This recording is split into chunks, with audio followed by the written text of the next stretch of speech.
ابن شہاب زہری رحمہ اللہ فرماتے ہیں کہ مجھ سے بڑے 4 تابعین نے مجھے یہ حدیث سنائی ہے۔ حضرت سعید بن مسیب 1، حضرت عروہ بن زبیر 2، حضرت علقمہ 3 اور حضرت عبداللہ بن عبید اللہ۔ ان 4 لوگوں نے مجھے یہ حدیث سنائی ہے اور انہیں یہ حدیث حضرت عائشہ نے سنائی ہے۔ فرماتی ہیں کہ غزوہ بنو المستلق کے موقع پر قرے کے اندر میرا نام نکل آیا، اللہ کے رسول کے ساتھ میں چلی ہوں، ہودج کے اندر بیٹھی ہوئی ہوں، وہ جو ڈولی سی ہوتی تھی جس کے اندر عورتوں کو بٹھایا جاتا تھا اور پھر صحابہ اکرام اپنے کندھوں پر اٹھا لیتے تھے۔ فرماتی ہیں غزوہ بنو المستلق کے موقع پر اللہ نے اپنے پیغمبر کو فتح یاب فرمایا۔ اللہ کے رسول صلی اللہ علیہ وسلم نے صحابہ کو حکم دیا کہ مدینہ کی طرف واپس چلتے ہیں۔ فرماتی ہیں ایک جگہ پر ہمارے لشکر نے پڑاؤ کیا ہے۔ جب ہمارے لشکر نے پڑاؤ کیا تو اس وقت میں اپنی جگہ سے اٹھی کہ قضائے حاجت کے لیے جاتی ہوں۔ جب قضائے حاجت کے لیے گئی تو میرا ہار وہاں پر گم ہو گیا، میں اسے تلاش کرنے لگ گئی ہوں۔ فرماتی ہیں کہ تلاش کرتے کرتے جب مجھے تھوڑی سی دیر ہوئی اور میں واپس آئی اپنی جگہ پر، قافلہ نکل چکا تھا۔ جو صحابہ اکرام اس ہودج کو اٹھاتے تھے انہوں نے یہ سمجھا کہ حضرت عائشہ اس کے اندر موجود ہیں، کیونکہ اس کے ارد گرد پردہ ہوتا تھا، اوپر جسے ڈولی ہوتی پردہ ہوتا تھا اور درمیان میں بیٹھتی تھی۔ تو حضرت عائشہ فرماتی ہیں کہ میرا اس وقت عمر بھی کم تھی اور اس وقت یہ بھی تھا کہ غذا جو تھی وہ سادہ ہوتی تھی، مرغن نہیں تھی، تو بہت وزن کم تھا اور وہ ہودج جو ہوتا تھا وہ بڑا وزنی ہوتا تھا۔ صحابہ نے اپنے کندھوں پر اٹھایا، قافلہ نکل گیا۔ حضرت عائشہ فرماتی ہیں جس وقت میں قافلے کی جگہ پر آئی اور میں نے دیکھا کہ قافلہ تو نکل گیا ہے، اس وقت میں اسی جگہ پر بیٹھ گئی، اور جب میں بیٹھی تو تھوڑی دیر کے بعد میری آنکھ لگ گئی۔ اب رات کا سماع ہے، اندھیرا ہے، مجھے کوئی چیز نظر نہیں آ رہی۔ میں اس امید پر بیٹھی تھی کہ جب قافلہ اگلی منزل پر جا کر پڑاؤ کرے گا اور جب انہیں معلوم ہوگا کہ حضرت عائشہ نہیں ہے تو واپس مجھے تلاش کرنے کے لیے آئیں گے۔ ٹھیک ہے نا، یہی طریقہ ہوتا ہے، بندہ کو گم ہو جائے اپنے قافلے سے تو اس جگہ پر بیٹھنا ہوتا ہے۔ فرماتی ہیں کہ حضرت صفوان بن معطل رضی اللہ تعالیٰ عنہ، اللہ کے رسول نے ان کی ڈیوٹی لگائی ہوئی تھی کہ جب قافلہ نکل جائے تو پیچھے جو چیز گر جائے کسی کی یا قافلے کی کوئی چیز رہ جائے تو وہ تو نے لے کر آنی ہے، یہ ان کی ڈیوٹی تھی۔ اب یہ 2 نام ہیں، ایک ہے صفوان بن معطل اور ایک ہے صفوان بن امیہ۔ جو صفوان بن امیہ ہے نا وہ بعد میں ایمان لائے، وہ ایمان لائے تھے خالد بن ولید کے ساتھ فتح مکہ سے کچھ عرصہ پہلے۔ تو یہ صفوان بن معطل ہے، اس لیے یہ تھوڑی غلط فہمی ہو جاتی ہے کہ صفوان بن معطل، صفوان تو ابھی تک ایمان ہی نہیں لائے تو پھر یہ کس طرح؟ تو یہ سمجھ لیں کہ یہ صفوان بن معطل ہے، صفوان بن امیہ نہیں ہے۔ ٹھیک ہے نا، جب صفوان بن معطل قافلے والی جگہ پر آئے تو انہوں نے جب مجھے دیکھا، حضرت عائشہ فرماتی ہیں انہوں نے مجھے پہچانا اس لیے کہ وہ پردے کی آیات اترنے سے پہلے مجھے دیکھ چکے تھے۔ یہ لفظ غور کر لیں، پردے کی آیات اترنے سے پہلے، معلوم ہوتا ہے چہرے کا پردہ ہے، اس لیے کہ پردے کی آیات اترنے سے پہلے دیکھا نا، بعد میں تو نہیں دیکھا۔ ٹھیک ہے، یہ بات یاد کرنا۔ انہوں نے کہا لا حول ولا قوت الا باللہ، یہ کتنی بڑی آزمائش مسلمانوں پر آئی ہے۔ حضرت عائشہ فرماتی اللہ کی قسم انہوں نے اس کے سوا میرے ساتھ کوئی گفتگو نہیں کی۔ انہوں نے اپنے اونٹ کو بٹھایا، میں اونٹ پر سوار ہو گئی، وہ مہار کو لے کر چل پڑے، میں اونٹ پر بیٹھی ہوں اور خدا کی قسم ہم دونوں کے درمیان کوئی بات نہیں ہوئی، کوئی بات نہیں۔ جس وقت ہم قافلے کو جا کر ملے اور لوگوں نے دیکھا نا، اتنے میں صبح کی روشنی بھی تھوڑی تھوڑی نکلنا شروع ہو گئی تھی۔ جب لوگوں نے دیکھا کہ حضرت عائشہ اور صفوان بن معطل اکیلے آ رہے ہیں، پھر جس نے تہمت لگانی تھی وہ تہمت لگا کر ہلاک ہو گیا۔ اب سمجھ لیں ایک بات، ادھر تہمت لگانے والوں میں عبداللہ ابن ابی پہلے نمبر پر، اور اس کا سارا لشکر، یہ سارے منافق ہیں۔ اس کے علاوہ 3 صحابہ اکرام، 3 صحابہ نام سن لیں۔ حضرت حسان، یہی حسان جو نبی اسلام کی نعتیں پڑھتے، حسان بن ثابت، اور دوسری حضرت زینب بن جاش کی بہن حمنہ بنت جاش، 2، اور تیسرا مستح۔ یہ مستح جو تھا یہ غزوہ بدر کا صحابی ہے، یہ بدری صحابی ہے، یہ نوٹ کر لیں، آگے بات آئے گی۔ جس نے تہمت لگانی تھی وہ تہمت لگا کر ہلاک ہو گیا۔ حضرت عائشہ فرماتی ہیں اس کے بعد میں گھر چلی گئی، کچھ دن گزرنے کے بعد میری طبیعت خراب ہوئی، مجھے تھوڑا سا بخار ہو گیا، لیکن میں اس بیماری میں نے ایک بات محسوس کی تھی، جس طرح میں پہلے بیمار ہوتی تھی تو اللہ کے رسول ہر وقت میرے پاس آ کر پوچھتے تھے عائشہ کیا حال ہے، لیکن اس بیماری میں اللہ کے رسول کی میں نے وہ توجہ نہیں پائی جو پہلی بیماری میں پاتی تھی۔ مجھے اندر ہی اندر کچھ نہ کچھ محسوس ہونے لگ گیا کہ کہیں اللہ کے رسول مجھ سے ناراض تو نہیں ہیں۔ حضرت رسول اللہ صلی اللہ علیہ وسلم دروازے میں کھڑے ہو کر پوچھتے تھے عائشہ تیرا کیا حال ہے؟ میں کہتی الحمدللہ، اللہ کا شکر ہے۔ اللہ کے رسول واپس چلے جاتے تھے۔ میرے دوستو، جب محبوب کا رخ پھر جائے اس سے بڑی قیامت انسان پر نہیں آتی ہے۔ وہ محبوب جو کبھی کہتا ہو عائشہ، کبھی عائشہ کہہ کر بلاتا ہے، کبھی کہتا ہے یا حمیرہ، اے میری حمیرہ، اور کبھی کہتا ہے سرخ دوپٹے والی، کبھی کچھ القاب دے کر بلائے، کبھی کچھ کہہ کر بلائے، اور جب وہ دروازے پر کھڑا ہو کر کہے کہ عائشہ تیرا کیا حال ہے، دل پر تو قیامت ٹوٹتی ہے نا۔ ہاں، میں نے محسوس کیا کہ کوئی تو مسئلہ ہوگا۔ فرماتی ہیں اسی بیماری کے دوران جب میں ام مستح، یہ وہی صحابی کی ماں، مستح کی ماں، ام مستح کے ساتھ جب میں قضائے حاجت کے لیے باہر گئی تو ام مستح کا دوپٹہ اس کے پاؤں میں الجھا تھوڑا سا، اس کو تھوڑی سی ٹھوکر لگی نا تو وہ کہنے لگی اے مستح تو ہلاک ہو جائے۔ فرماتی ہیں میں نے کہا ام مستح اپنے بیٹے کو گالی دیتی ہے، اس کو برا بلا کہتی ہے، حالانکہ وہ بدری صحابی ہے، حالانکہ وہ تو بدری صحابی ہے۔ ام مستح کہنے لگی عائشہ تو کتنی بولی ہے، تجھے معلوم نہیں ہے مستح نے تیرے بارے میں کیا کہا ہے۔ جب یہ بات ہوئی تو پھر ام مستح نے وہ ساری رودات سنائی کہ منافقین نے کیا کیا ہے تیرے بارے میں۔ بہرحال یہ سن لیں ان 3 صحابہ اکرام کو، حضرت حسان بن ثابت، حضرت مستح رضی اللہ تعالیٰ عنہ، اور حضرت حمنہ بنت جاش رضی اللہ، یہ ایک عورت ہی باقی 2 مرد، ان کو پھر 80 کوڑے لگائے گئے، اس لیے کہ جو بدری صحابی ہیں نا ان کے وہ گناہ معاف ہیں جو حقوق اللہ کے ہیں، جو حقوق العباد کے ہیں وہ سزا تو ان کو ملے گی، ٹھیک ہے نا۔ تو یہ حقوق العباد کا معاملہ، کیونکہ حضرت عائشہ پر تہمت لگی تھی اور دلیل بھی نہیں ہے، لہذا وہ یعنی کہ منافقین کے چکر میں آ گئے نا، تو پھر ان کو 80 کوڑے لگائے گئے، سزا دی گئی۔ جو عبداللہ ابن ابی تھا اس کو چھوڑ دیا گیا، اس کو کوڑے نہیں لگائے گئے، اس لیے کہ اگر اس کو لگاتے تو وہ ایک الگ فتنہ اٹھاتا، اس سے بچنے کے لیے رسول اللہ نے اس کو کہا اس کو دفع کرو۔ بہرحال یہ بات ادھر سن لیں کہ یہ 3 صحابہ اکرام، لیکن چونکہ انہوں نے اپنی سزا پائی، اللہ سے معافی مانگی تو معاملہ ختم ہو گیا، ٹھیک ہو گیا۔ اب آگے چلیں۔ حضرت عائشہ فرماتی ہیں جس وقت مجھے پتا چلا کہ میرے خلاف تو یہ محاذ بن گیا ہے، میں نے رسول اللہ صلی اللہ علیہ وسلم سے اجازت مانگی، اپنے بابا کے گھر جانا چاہتی ہوں، دل میں یہ خیال تھا کہ ادھر جا کر ان سے پوچھوں گی کہ جب میرے پر یہ تہمت لگی ہے تو آپ لوگ کیا کر رہے ہیں، تم میرا دفاع کیوں نہیں کر رہے ہو۔ فرماتی ہیں جس وقت میں اپنے گھر میں پہنچی، میرے گھر میں تو قیامت کا سما تھا، ماں الگ کونے میں بیٹھ کر اللہ کا قرآن پڑھ رہی ہے، میرے والد ابو بکر الگ کونے میں بیٹھ کر اللہ کے سامنے رو رہے ہیں۔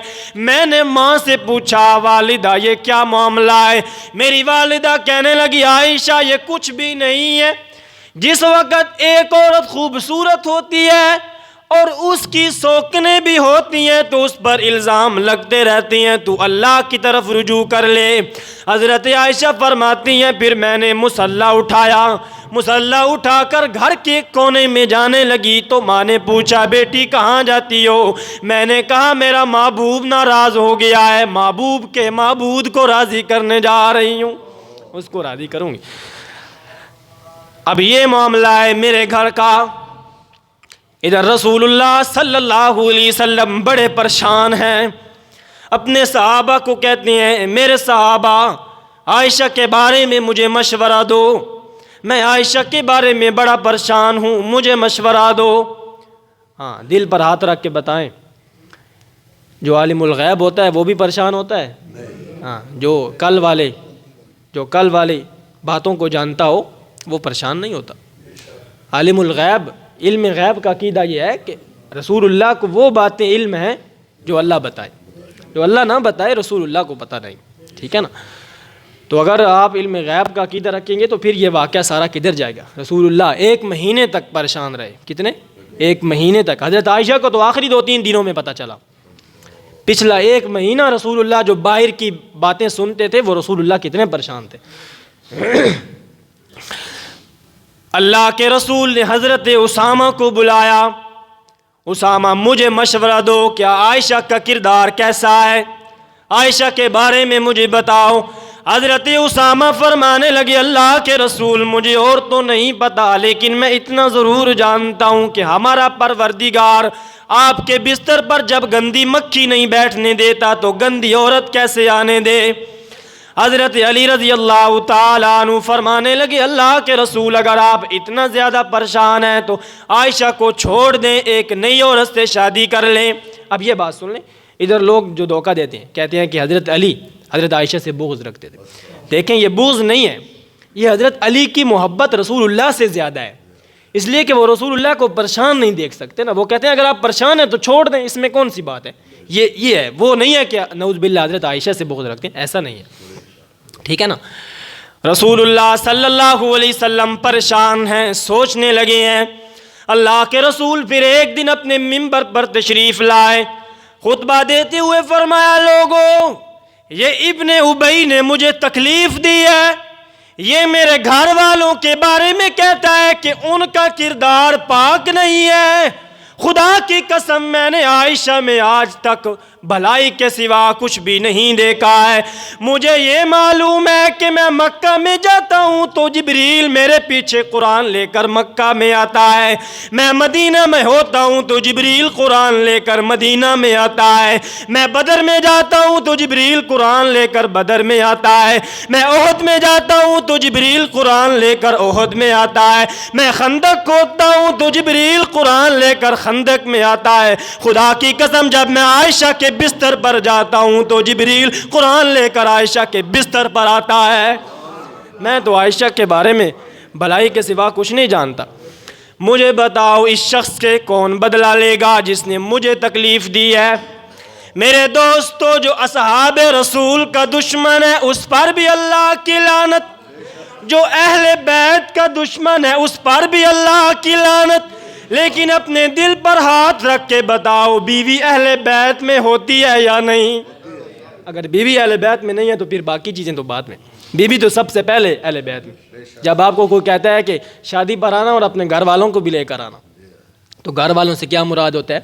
بیوی بچوں کو لے کر آنا۔ رسول اللہ نے جب یہ کہا تو حضرت سعد بن معاذ کھڑے ہوئے اور کہنے لگے میں اس شخص کو قتل کروں گا جس نے رسول اللہ کو تکلیف دی ہے، اور اگر یہ شخص میرے قبیلے سے ہوتا، کیونکہ یہ خزرج کا تھا تو یہ اوس کے تھے، اگر یہ شخص میرے قبیلے کا ہوتا تو پھر میں اس کو قتل کر دیتا۔ اتنے میں خزرج کے قبیلے کا ایک انسان کھڑا ہوا اور کہنے لگا یہ سعد ابی کو اس لیے قتل کرنا چاہتا ہے کیونکہ یہ اس کے قبیلے کا نہیں ہے۔ بہرحال لوگوں میں جھگڑا ہو گیا، رسول اللہ نے ان کو چپ کروایا اور ممبر سے نیچے اتر آئے۔ حضرت فاروق اعظم رضی اللہ تعالیٰ عنہ سے جب مشورہ مانگا گیا، حضرت فاروق اعظم فرمانے لگے اللہ کے رسول باقی باتیں بات کی ہیں، فیصلے بات کیے، طلاقیں بات کیے، وہ سارے معاملات بات کے، آپ مجھے بتاؤ عائشہ اور آپ کا نکاح کرنے والا کون ہے؟ یہ بتاؤ۔ جب ابن خطاب نے یہ بات کی نا، رسول اللہ کا دل بڑا ہو گیا، رسول اللہ کو بڑا حوصلہ مل گیا کہ اللہ نے نکاح کیا تھا۔ رسول اللہ فرماتے ہیں حضرت جبریل امین عائشہ کی تصویر سفید کپڑوں میں لے کر میرے پاس آئے تھے اور فرمایا کہ اللہ کے رسول اس عورت کے ساتھ اللہ نے آپ کا نکاح آسمانوں پر کر دیا ہے۔ رسول اللہ نے اپنی خاموش زبان کے ساتھ اپنی شہادت والی انگلی بلند کی، ابن خطاب میرا اور عائشہ کا نکاح تو اللہ نے کیا تھا۔ ابن خطاب نے فرمایا اگر یہ بات ہے تو پھر آپ اپنا کام جاری رکھیں، منافقین کو میری تلوار کے حوالے کر دیں۔ ان کے ساتھ میں نے بڑھتا۔ امام الانبیاء محمد الرسول اللہ صلی اللہ علیہ وسلم نے صحابہ کی گواہیاں لیں، پھر عائشہ کے دروازے پر گئے ہیں۔ میرے دوستو یہ گھرانہ بڑا ہی عظیم ہے، ساری دنیا چلے تو محمد کے قدموں میں اور محمد چلے تو ابو بکر کے دروازے پر جائے۔ اللہ کے رسول نے دستک دی، حضرت عائشہ کی والدہ کہنے لگی من بالباب، ہمارے دروازے پر کون آیا ہے؟ رسول اللہ نے فرمایا میں آیا ہوں، دروازہ کھولیے گا۔ دروازہ کھولا گیا، اللہ کے رسول صلی اللہ علیہ وسلم جا کر سیدھا حضرت عائشہ کے پاس بیٹھتے ہیں، حضرت ابو بکر بھی پاس بیٹھے ہیں، حضرت عائشہ کی والدہ بھی پاس بیٹھی ہیں۔ اللہ کے رسول نے حضرت عائشہ سے فرمایا عائشہ اگر تو یہ کہہ دے کہ مجھ سے غلطی ہو گئی ہے تو اللہ تیرے گناہوں کو معاف فرمانے والا ہے۔ جب یہ بات حضرت عائشہ نے اللہ کے رسول سے سنی نا، وہ جو آنسو بہ رہے تھے وہ سارے ختم ہو گئے۔ اور حضرت عائشہ فرماتی ہیں میں نے 48 گھنٹے اپنی آنکھوں میں نیند کا سرما بھی نہیں لگایا، میں سوئی بھی نہیں تھی، لیکن اب میری نیند بھی ختم ہو گئی، اب وہ آنسو بھی ختم ہو گئے، کیونکہ اب دکھ نہیں تھا، اب مجھے بڑا غصہ آ رہا تھا کہ میرا خامد یہ بات کر رہا ہے۔ میں نے اپنے والد سے کہا جواب دیجئے گا، میں نے تو تمہارے گھر میں تربیت پائی ہے۔ حضرت ابو بکر خاموش، فرمانے لگے بیٹی کیا جواب دوں؟ میں نے پھر اپنی والدہ سے فرمایا جواب دیجئے گا، میرے خامد کو جواب دیجئے گا۔ والدہ بھی خاموش ہیں۔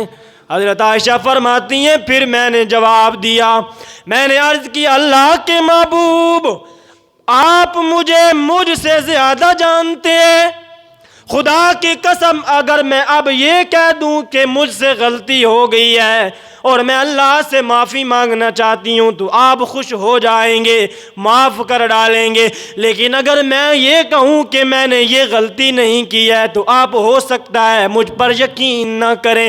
حضرت عائشہ فرماتی ہیں ابھی یہی باتیں چل رہی تھیں کہ رسول اللہ کے جسم پر کپ کپی طاری ہو گئی اور وہ اثرات آنا شروع ہو گئے جو وحی کے وقت آتے تھے۔ اللہ کے رسول صلی اللہ علیہ وسلم کے ماتھے مبارک پر پسینے کی لڑیاں آنے لگ گئیں۔ رسول اللہ صلی اللہ علیہ وسلم کو جب میں نے دیکھا کہ اللہ کے رسول پر وحی آنا شروع ہو گئی ہے تو مجھے یقین ہو گیا کہ اب میری بالکل وہ شام ختم ہو گئی، وہ دکھوں کا سما ختم ہو گیا، وہ غموں کے لمحات ختم ہو گئے ہیں، اب اللہ کی طرف سے کوئی اعلان ہوگا۔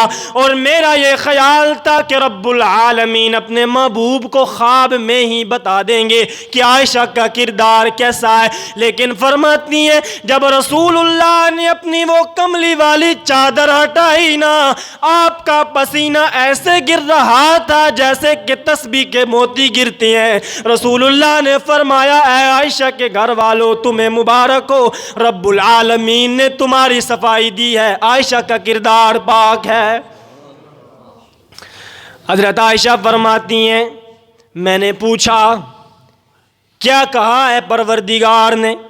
اللہ کے رسول نے فرمایا رب العالمین نے قرآن کی آیات نازل فرمائی ہیں۔ حضرت عائشہ فرماتی ہیں میرے دل میں یہ خیال بھی نہیں تھا کہ کہیں ایسا بھی ہو سکتا ہے کہ میرے بارے میں قرآن کی آیات اتریں گی، میرے بارے میں قرآن اترے گا جو قیامت تک پڑھا جاتا رہے گا۔ رسول اللہ نے فرمایا الخبیثات للخبیثین والخبیثون للخبیثات والطیبات للطیبین والطیبون للطیبات۔ رب العالمین نے فرمایا جو عائشہ کا کردار دیکھنا چاہتا ہے وہ محمد کا کردار دیکھ لے۔ عائشہ فرماتی ہیں یہ میری قسمت ہے، یہ میری قسمت ہے کہ جب یوسف پر الزام لگے تو وکیل صفائی ایک بندہ بنتا ہے۔ وَشَهِدَ شَاهِدٌ مِّنْ أَهْلِهَا، زلیخا کے خاندان میں سے ایک انسان نے گواہی دی تھی۔ جب مریم پر الزام لگے تو صفائی دینے کے لیے حضرت عیسیٰ پنگھوڑے میں بولتے ہیں، گود میں بولتے ہیں، لیکن یہ میری قسمت ہے کہ جب مجھ پر الزام لگا تو نہ صفائی دینے کے لیے کوئی بچہ، کوئی بوڑھا، کوئی نوجوان بنا، بلکہ میری صفائی دینے کے لیے خود رب العالمین نے قرآن اتارا ہے۔ سبحان، یہ عائشہ کا کردار ہے نا۔ اب بات ختم ہو گئی، قرآن آ گیا، اجماع ہو گیا۔ آج کے بعد اگر کوئی انسان عائشہ کے کردار پر بولے گا تو وہ عائشہ کے کردار پر نہیں بول رہا، وہ محمد کے کردار پر بول رہا ہے، قرآن کے الفاظ پر بول رہا ہے۔ ہاں، اس لیے کہتے ہیں کہ جو حضرت عائشہ کی تطہیر کے قائل نہیں ہے، جو کہتے ہیں کہ عائشہ کا کردار پاک نہیں تھا، ہم کہتے ہیں کہ عائشہ کا کردار پاک تھا، تم پاک نہیں ہو، ٹھیک ہے نا، تم پر لعنت ہو اللہ تعالیٰ کی، بغیر تو نبی کے گھر والوں کو بھی نہیں چھوڑتے ہو اور پھر ہم سے توقع کرتے ہو کہ یہ میٹھی میٹھی باتیں کریں، ایسا نہیں ہوتا ہے۔ تو ہم کہتے ہیں کہ جو انسان رسول اللہ کے گھر والوں پر یہ لفظ بولتا ہے اللہ کی لعنت ہو اس پر، فرشتوں کی لعنت ہو اور تمام لعنت کرنے والوں کی لعنت ہو ان پر۔ ہمارے اسلام کو کمزور کرنا چاہتے ہو بغیر تو۔ ہاں میرے دوستو، حضرت عائشہ کا کردار بھی پاک ہے، صدیق کا کردار بھی پاک ہے، عمر کا کردار بھی پاک ہے، عثمان و علی کا کردار بھی پاک ہے، اور میرے دوستو اللہ کے رسول کے ساتھ ان کی کیسی رشتہ داری ہے سنیے گا اور یاد کر لیجئے گا۔ صدیق کی بیٹی نبی کے گھر ہے، صدیق کی بیٹی نبی کے گھر ہے، اور نبی کی بیٹی علی کے گھر ہے، اور علی کی بیٹی عمر کے گھر ہے۔